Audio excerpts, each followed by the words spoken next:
to port 6667, evading the browser's port check. That was actually discovered by the respectable security group GoatC Security. So props to them for discovering that cool attack. So at this point, Anna Faris has clicked my link, I've opened up her ports, and I can now see what services she's running. And she's running her own little web server. I can check out her website, and she's a Twilight fan. Just like me. Of course, she's going for Team Jacob. I'm more of a Team Edward kind of guy. But now that I know this, I know exactly how to get her. So, how do I get her? Well, let's talk about NAT pinning again. How do we prevent this? Make sure you have a strict firewall. If you can, don't allow unknown outbound connections. That's pretty strict, but if you can do it, do it. Make sure you're running an up-to-date browser. These browsers are fixing these problems. So again, keep up to date on your software. You know, when there's keep up to date on the security lists when you learn about these new issues. If you're using Firefox, use something like NoScript, or if there's other software that you can use to prevent these types of attacks. NoScript now blocks this issue. If you're on the client side, if you can, run a local firewall. For example, on Macs, you can run Little Snitch. It'll tell you when you're connecting to a port that that application normally doesn't connect to.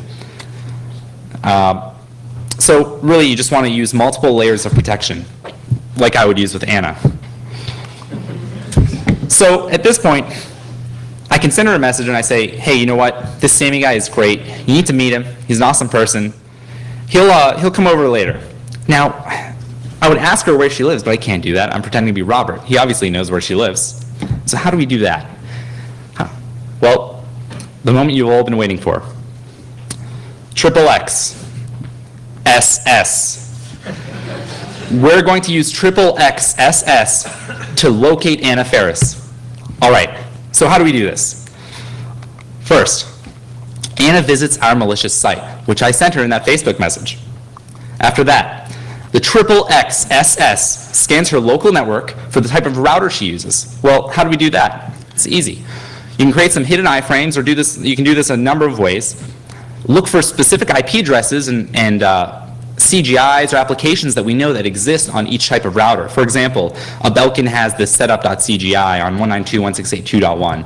A FiOS router has index.cgi on 192.168.1.1. So we can try connecting to any of those, use, for example, an onload, and we'll know exactly what router they're using. Well, all right, how does that help us? From there, we can log in with default credentials if we have to. Most of the time, we don't have to. So how do we, again, we're basically using their web browser, their code distribution channel, to connect to their own router that we can't communicate with, because typically routers will not open up their web service to the world, only internally.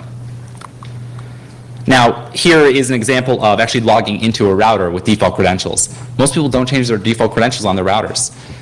They may change the web password or WPA password, but the credentials itself to log in as admin, most people leave blank because they think, all right, you have to either know my WPA password to get on my network, or you need to plug in directly, which means you're in my house, which is scary enough. So I'm not really worried about this admin password. But with the web, we can make them connect to their own router and do what we want. So change your admin passwords on your routers. So what do we do next? Well, we'll use XSS on the router to load malicious JavaScript. Okay, so Anna visits my malicious site.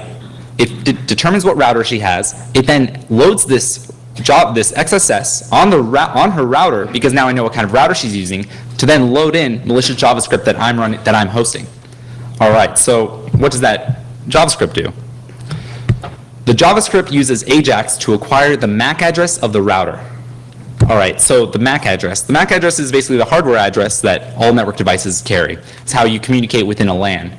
But how is that useful? It doesn't really tell us anything about that device except the type of device. The first 3 bytes are actually registered to the specific vendor. So I might know that that router is a Linksys, but that's great. I already knew that. So what else does a MAC tell us?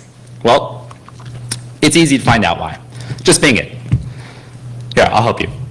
Open up your browser and type www.bing.com. Hit enter. when the search bar loads, type in Google, and once you've done that, hit search, and you'll find Google. So, okay, Google. Why Google? Oh, because they know everything. If you haven't seen these already, these are some of the street view cars that go around, taking pictures of basically all the streets. So, Google actually knows everything.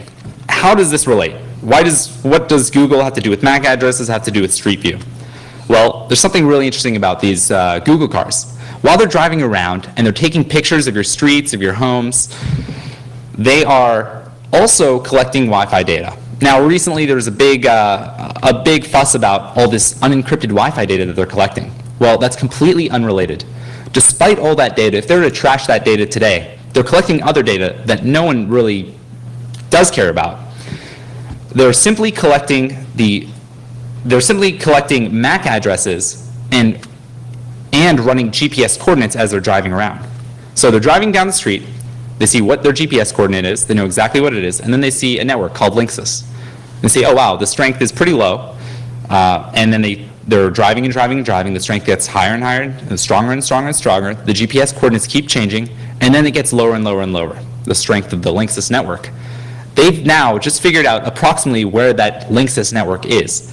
And they've basically cross-referenced it with the MAC address. And as they go on to the next street, they see that same network again. And they now track these new GPS coordinates. And then the next street, they see it again. Now they can use basically triangulation to find out approximately where it's located. So,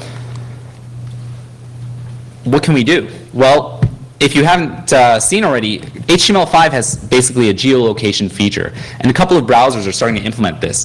Firefox implements this, and I believe the latest dev build of Chrome also implements this. Basically, you can go to a website, and it can execute some HTML5 and JavaScript and say, I want the location of the person visiting my site. Now, obviously, there's a huge privacy concern. They wouldn't just give up that info. So what happens is your browser drops down a little window and says, do you want to share your location with this website? Obviously, most people would say no. Now, what does that actually do?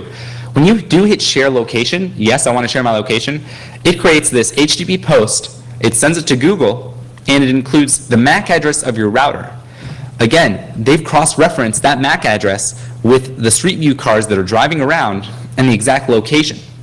So when you send this MAC address in this request, and you send it to Google, what they return?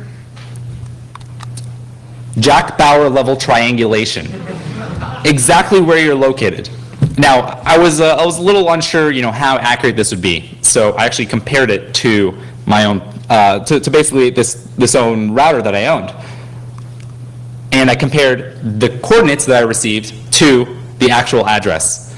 Driving directions to Casa de Ferris, 30 feet. I looked over, my router was 30 feet away. It was amazing. So this is super accurate geolocation that can be done. And now I said, typically your browser will ask you, do you want to share this location information? And you can just say no. Well, that's not the case, because I now have your MAC address. Your router, if you recall, I basically use XXSS to determine what kind of a router you have, then log into that router if I need to, take a remote JavaScript, load it onto the page, then load it onto the router then does an AJAX request, gets its own MAC address, sends it to me, I then take it, I make my own HTTP post request to Google, I then send that MAC address that your router sent to me into Google, they return actual coordinates, and I now know exactly where you live from you visiting my malicious website. You never get the drop down, you're never required to give me permission, and I know where you live. So, I'm sorry to say it, but privacy is dead. Thanks for coming, guys.